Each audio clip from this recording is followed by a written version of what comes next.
एक तरफ जहां विदेशों में ओमिक्रॉन अपना प्रकोप बरपा रहा है, तो वहीं भारत की बात करें तो यहां ओमिक्रॉन ने शतक लगा दिया। देश में ओमिक्रॉन के 100 से ज्यादा मरीज हो गए हैं। भारत में भी तेजी से फैल रहे मरीजों पर गौर करें तो एक बात सामने आ रही है, वो है कि ओमिक्रॉन के जो मरीज मिले हैं उनमें लगभग सभी मरीज विदेश से लौटे थे। वहीं कुछ लोग उनके संपर्क में आकर संक्रमित हुए। अमेरिका से मुंबई लौटा एक शख्स संक्रमित।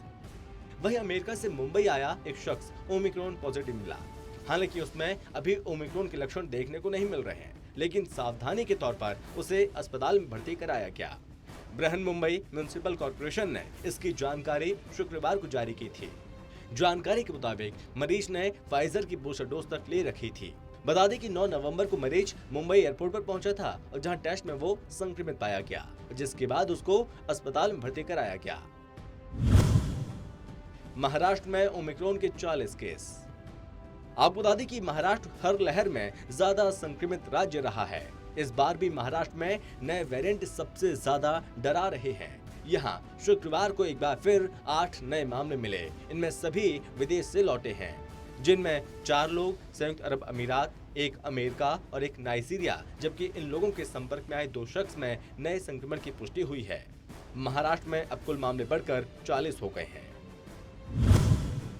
12 राज्यों में पहुंच चुका है ओमिक्रॉन। दरअसल ओमिक्रॉन की रफ्तार का इसी बात से अंदाजा लगा सकते हैं कि ओमिक्रॉन ने भारत में शतक लगा दिया और शुक्रवार तक देश के 12 राज्यों में ओमिक्रॉन वेरिएंट फैल चुका है। स्वास्थ्य मंत्रालय ने जारी की चेतावनी। लोगों की लापरवाही से ओमिक्रॉन लगातार विकराल रूप धारण करता जा रहा है, जिस पर डॉक्टर वीके पॉल ने चिंता जाहिर की।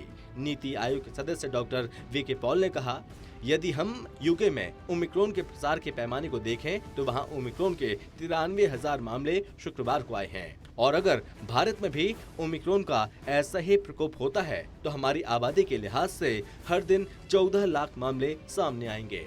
यूरोप में संक्रमण के मामलों में तेजी आने के साथ वहां कोविड वायरस वैश्विक महामारी के नए चरण का अनुभव किया जा रहा है। उन्होंने कहा, हर सैंपल की जीनोम सीक्वेंसिंग कर पाना संभव नहीं है।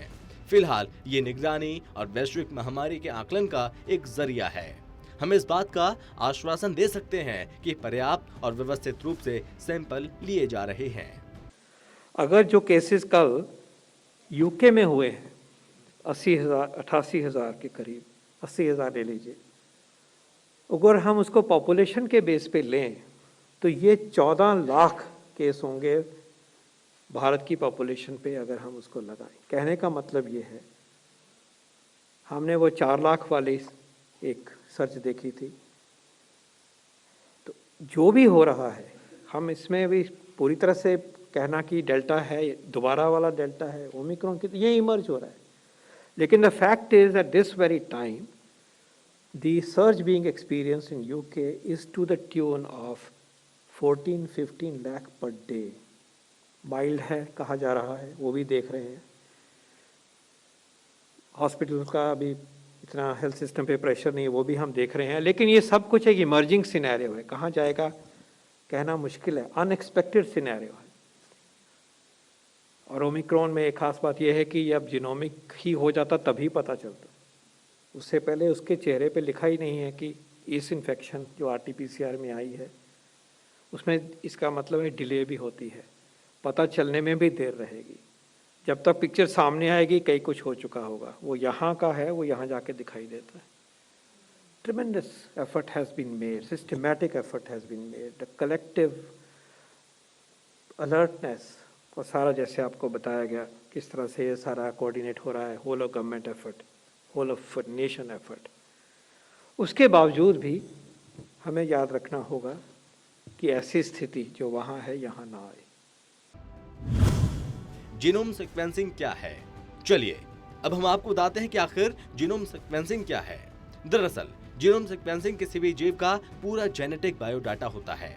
जीवों में जेनेटिक डाइवर्सिटी को समझने के लिए जीनोम सीक्वेंसिंग जरूरी है, जिसमें नई बीमारी और नए वेरिएंट के बारे में पता लगाया जा सकता है। कैसे होती है जीनोम सीक्वेंसिंग? अब सवाल यह है कि आखिर जीनोम सीक्वेंसिंग होती कैसे है। तो चलिए हम आपको इसके बारे में विस्तार से बताते हैं। दरअसल जीन स्टडी के लिए वैज्ञानिक हर जीन को अनोखा नाम या कोड देते हैं। जीन के नाम लंबे हो सकते हैं, जिस कारण जीन को सिंबल भी दिया जाता है, जो लेटर और डिजिट का कॉम्बिनेशन होता है, जो जीन का नाम दर्शाता है। आपको बता दें कि एक सैंपल के जीनोम सीक्वेंसिंग पर तकरीबन 4000 से 8000 रुपए का खर्च आता है। वहीं 24 से 96 घंटे का वक्त लगता है, जिस कारण अगर भारत में तेजी से ओमिक्रॉन के मामले बढ़े तो शायद सभी का जीनोम सीक्वेंसिंग कर पाना आसान नहीं होगा।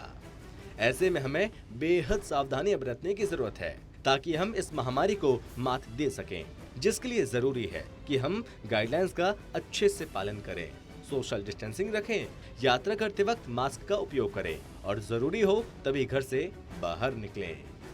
Special desk, total TV.